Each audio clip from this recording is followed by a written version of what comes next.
السلام علیکم ورحمۃ اللہ وبرکاتہ۔ ناظرین اکرام، امید کرتا ہوں کہ آپ تمامی حضرات خیریت سے ہوں گے۔ ناظرین، آپ نے ویڈیو کے تھمبنیل اور ٹائٹل کو دیکھ کر ہی اندازہ لگا لیا ہوگا کہ آج کی میری ویڈیو کس ٹاپک پر ہونے والی ہے۔ جی ہاں، آج کا میرا ٹاپک خاص ہونے والا ہے دل کے اندر وسوسے کیوں پیدا ہوتے ہیں، دل کے اندر برے برے خیالات کیوں آ رہے ہیں۔ چاہے آدمی ہو، چاہے عورت ہو، مسلمان کوئی بھی ہو، اس کے دل کے اندر ایمان کے بارے میں، عقائد کے بارے میں اور دنیاوی اور دینی مسائل، دونوں مسائل کے بارے میں برے برے خیالات آنا شروع ہو چکے ہیں۔ جو اپنے دماغ کے ان وسوسوں سے، ان خیالات سے مسلمان اتنے زیادہ پریشان ہو چکے ہیں، اور وہ یہ اندازہ بھی نہیں کر پا رہے ہیں کہ ہماری اس وسوسے آنے کی وجہ کیا ہے۔ وجہوں کی تلاش بہت کی جا رہی ہے، لیکن کوئی وجہ ان کو نظر نہیں آ رہی جس کی وجہ سے دل کے اندر برے خیالات اور برے برے وسوسے آ رہے ہیں۔ تو آج میں اس ویڈیو کے اندر بتانے کی کوشش کروں گا، جتنا مجھ سے ہو سکتا ہے آپ کو کلیئر کرنے کی کوشش کروں گا کہ کیا وجوہات ہو سکتی ہیں جس کی وجہ سے آپ کے دل کے اندر برے برے خیالات آ رہے ہیں۔ تو سب سے پہلے جو مین چیز ہے، انسان اپنی پاکیزگی کا خیال رکھے۔ پاکیزگی کے بارے میں پہلے بھی بتایا گیا ہے اور پھر بتا رہا ہوں کہ پاکیزگی آدھا ایمان ہے مسلمان کے لیے، اور پاکیزگی ایک ایسی چیز ہے کہ جس کے بارے میں قرآن کے اندر بار بار حکم دیا ہے کہ پاکی حاصل کرو، طہارت حاصل کرو۔ سب سے پہلے تو آپ کو اس چیز کا خیال رکھ لینا ہے۔ خاص طور پر جو مردوں کے اندر دیکھا جا رہا ہے کہ مردوں کو جو ہے وسوسوں والی پرابلم بہت ہی زیادہ ہو رہی ہے۔ وسوسہ کسے کہا جاتا ہے؟ کسی بھی دین کے مسائل کے بارے میں آپ سوچ رہے ہیں، اور کسی کی آپ نے کوئی بات سن لی، اس کو فالو کرنا شروع کر دیا، آپ یہ دیکھنا ہی بھول جاتے ہیں کہ میں جس کو فالو کر رہا ہوں یا جس نے، میرے بھائی نے مجھے یہ بات بتائی ہے، کہ یہ اس کا علم رکھتا تھا یا نہیں رکھتا تھا۔ تو اس طرح کی جفا کشی میں جب آپ کی زندگی چلی جاتی ہے تو اس کو وسوسہ کہا جاتا ہے۔ مثال کے طور پر دنیاوی معاملات میں آپ آسانی کے ساتھ وسوسے کو جو ہے کیپچر نہیں کرتے ہیں، وسوسے کو نظر انداز کر دیا کرتے ہیں۔ دنیاوی مسائل، مان لیں آپ کا مکان ہے 20 لاکھ روپے کا، کوئی شخص آپ سے آ کر کے کہے کہ بھائی تیرا مکان جو کل تک 20 لاکھ روپے کی قیمت کا تھا، آج وہ 10 لاکھ کا بچا ہے، تو آپ یقین نہیں کریں گے۔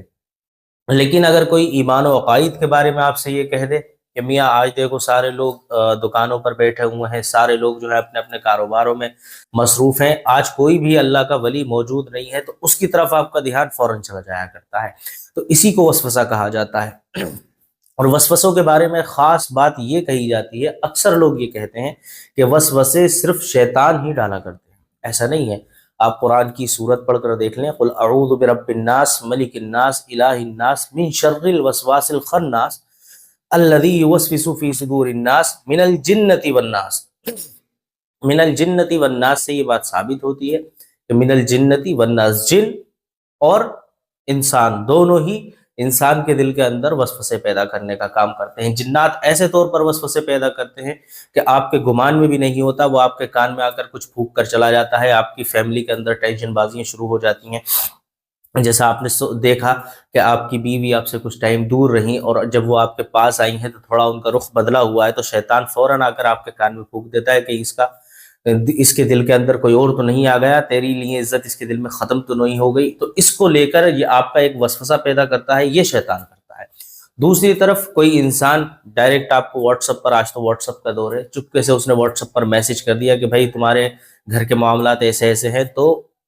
یہ وسوسہ انسان کی طرف سے ہوا، اور جو پہلے والا میں نے بتایا تھا وہ شیطان کی طرف سے ہوا۔ تو وسوسے پیدا کرنے کے لیے یہ دونوں لوگ کافی ہیں، شیطان بھی وسوسے کرتے ہیں اور انسان بھی وسوسے پیدا کرتے ہیں۔ تو اب ان سے بچنے والی جو چیزیں ہیں جو ہمیں ان وسوسوں سے بچا سکتی ہیں، اس کے اندر مردوں کے لیے خاص طور پر ایک بہت بڑی چیز ہے جو کھڑے ہو کر پیشاب کرنا۔ جی ہاں، غور و فکر کرنے کا مقام ہے۔ لوگ آج کھڑے ہو کر پیشاب کرنے کو سنت سے ثابت کرنے میں لگے ہوئے ہیں کہ بھئی کھڑے ہو کے پیشاب کرنا سنت سے ثابت ہے، لیکن نہ ہی اس وقت کی کنڈیشن کو سمجھا، نہ ہی اس تکلیف کو سمجھا جو حضور پر اس ٹائم گزر رہی ہوگی، لیکن ہاں سنت اس کو گھوشت کر دیا ہے، اور لوگ دھڑلے ضد کا پرچار کر رہے ہیں کہ کھڑے ہو کر پیشاب کرنا سنت ہے۔ آج ہم کسی ہوٹل کے اندر یا مال کے اندر جاتے ہیں، جانے کے بعد میں ہم جب واش روم کی طرف جاتے ہیں تو ہمیں دو طرح کی ٹوائلٹ وہاں دیکھنے کو ملتی ہیں۔ ایک طرف میل لکھا ہوتا ہے، دوسری طرف فیمیل لکھا ہوتا ہے۔ جو یہ میل ہیں وہ کھڑے ہو کر سوچتے ہیں یار اگر میں فیمیل والی سیٹ پر گیا تو بڑی بدنامی ہوگی، اور میل کی طرف وہی لگا ہوتا ہے